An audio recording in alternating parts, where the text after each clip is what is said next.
how would you know that person is Bisaya? By the way, sorry for my face kasi galing ako ng derma.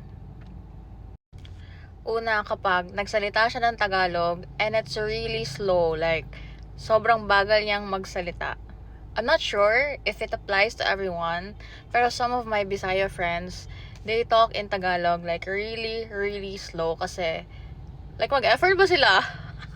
Number 2, normally ang mga jokes ng mga Bisaya, it's very harmless, non-personal, and witty siya na joke.